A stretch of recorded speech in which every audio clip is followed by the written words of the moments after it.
Hey dudes, nutnfancy again with a combat pistol review.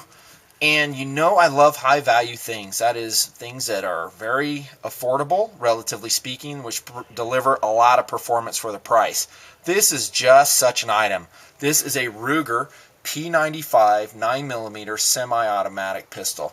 It's been out for a number of years and it's still going strong.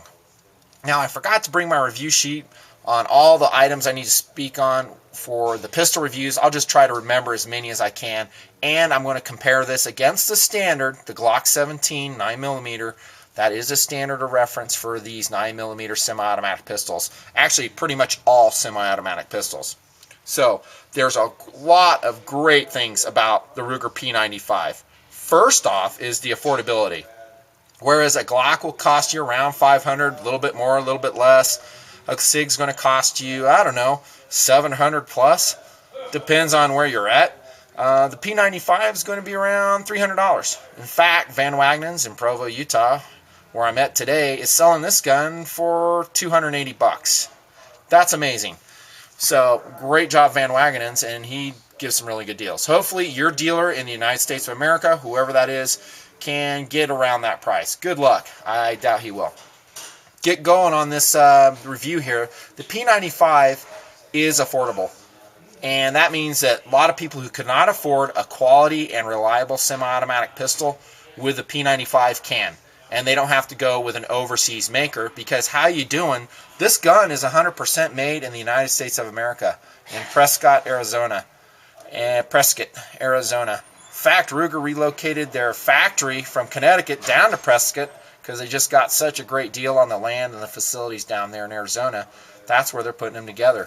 And it's a very good gun. Now, let's talk first about the weight. Even though it's a polymer framed gun, the P95 is heavier than a Glock 17. It's 30 ounces around there. And again, the Glock 17 is around, what, 24? Somewhere around there. So it's chunkier. Also, width-wise, it's just going to be a wider pistol in pretty much every dimension. The slide, I believe, is just a little bit wider than the Glock.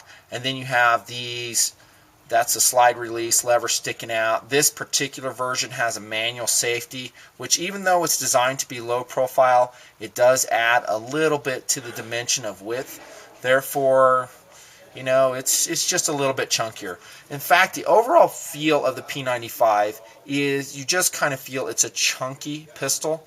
But that being said, it's very light in hand. Even though it is 30 ounces, it doesn't feel heavy. It feels actually quite comfortable and quite ergonomic in hand. Decent. And let's talk about the grip. Just like the Glock, it's a synthetic grip. However, they use a different substance. I think it's like a long strand fiber reinforced polymer is what Ruger calls it. Long strand fiberglass filler is what they have. So it's a little bit different material than a Glock, but the same concept. Some people criticize the P95 because it doesn't have steel inserts which the slide rides on. I'm not going to take the gun down, but just rest assured, it rides on the inside of that polymer or fiberglass frame. But you know what? They did their durability tests, and all indications shows that it's pretty darn reliable. In fact, after thousands and thousands of rounds, the synthetic frame held up just fine. So don't feel outgunned. By the way, the safety check was completed on this gun. It is indeed empty. So the frame is synthetic. Here's your magazine release on the P95. Now, I criticize H&K series for that goofy trigger guard release. I'm not going to level the same criticism against the Ruger P series, in this example, the P95, because it's a push safety. Okay, and we can do it just like a normal safety catch on most semi-auto pistols. It's in the same location, that is in the rear corner of the trigger guard, and it's actuated by pushing, which I just push on it and bam, out comes the magazine. By the way, does this have a magazine disconnect safety? No, it does not. What does that mean? That means that with the magazine out, can I fire the gun? And the answer is with the P95 is you can, and I always prefer that. I hate it when guns put in a magazine disconnect safety. It's just ridiculous. I guess the idea is for cop guns, they could drop the magazine if the gun was taken away from them, and they wouldn't have to worry about getting shot by a perpetrator. However, For me, I don't like a magazine disconnect safety because maybe the only round I have in the gun is one in the chamber, and I want to do emergency tactical reload.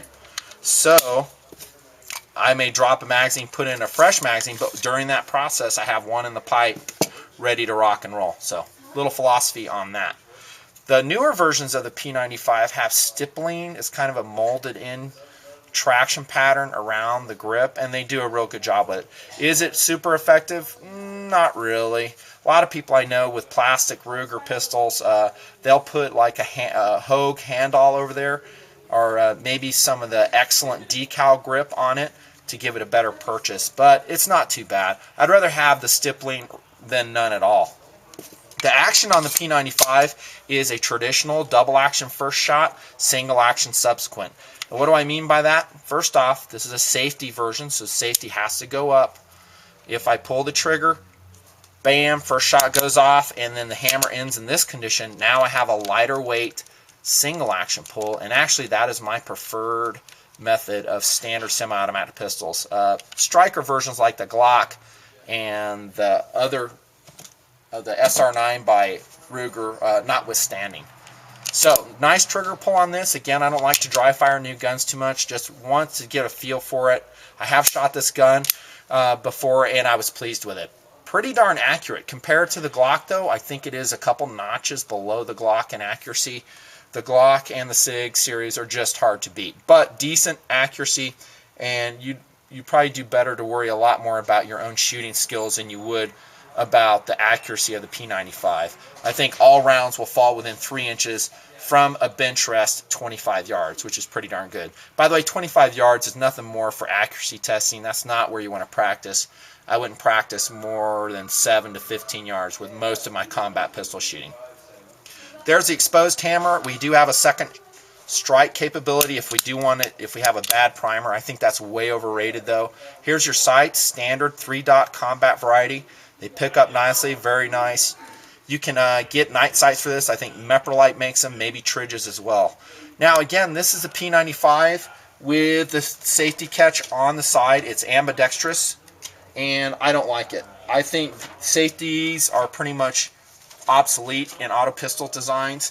And let me give you, this is the KP95 PR15 version, in case you're wondering. But they're overrated. They just get in the way. Again, they add more width to the slide, more complexity. In a stressful situation, we carry the gun out, we may just forget to sweep that safety off so we can fire. I just don't like them. It also functions as a decocker, just like most safety catch semi-auto pistols. So with that hammer in the most rearward position, I can lower it just like so. That was pretty much invented by the Beretta series, I believe. Here's your serrations on the slide for cocking. There's no forward serrations. Sorry about the noise. Again, it's in the store, so it may come and go. But at least you're getting a review of this great gun. So no forward serrations, not too bad. Reliability compared to the Glock, I would put it maybe a notch below the Glock. It is a very reliable pistol. However, the Glock and SIG pistols just are very, very difficult to beat, so not quite as good. The track record of this, has it ever been adopted by law enforcement agencies? Not to my knowledge, and I doubt it will be. It's a high value, very good quality pistol, but it does not rise to the level of a Glock or a SIG, and nor should it. It's half the price, but for the money, you're going to have a really hard time touching it. Now really quick, and this will be a separate review, this is how it compares against the new Ruger SR9 pistol. And this is an outstanding pistol. I'd put it a notch above the P95 probably on several different levels. I'll do a separate review on it. But let's look at it dimensionally if you're considering both pistols. You can see the SR9 is going to be thinner, both in all dimensions. The grip's thinner, the slide's thinner, the bore axis sits lower in your hand versus a P95. They both have Picatinny rails for attachment of accessories. So very nice. And both are very high value, very high quality pistols. But the P95, probably not to the level of a Glock or a SIG. So that's my review. If you're looking for a high value pistol, 9mm. I think they also make this in 40, if I'm not mistaken. Maybe not. Don't remember.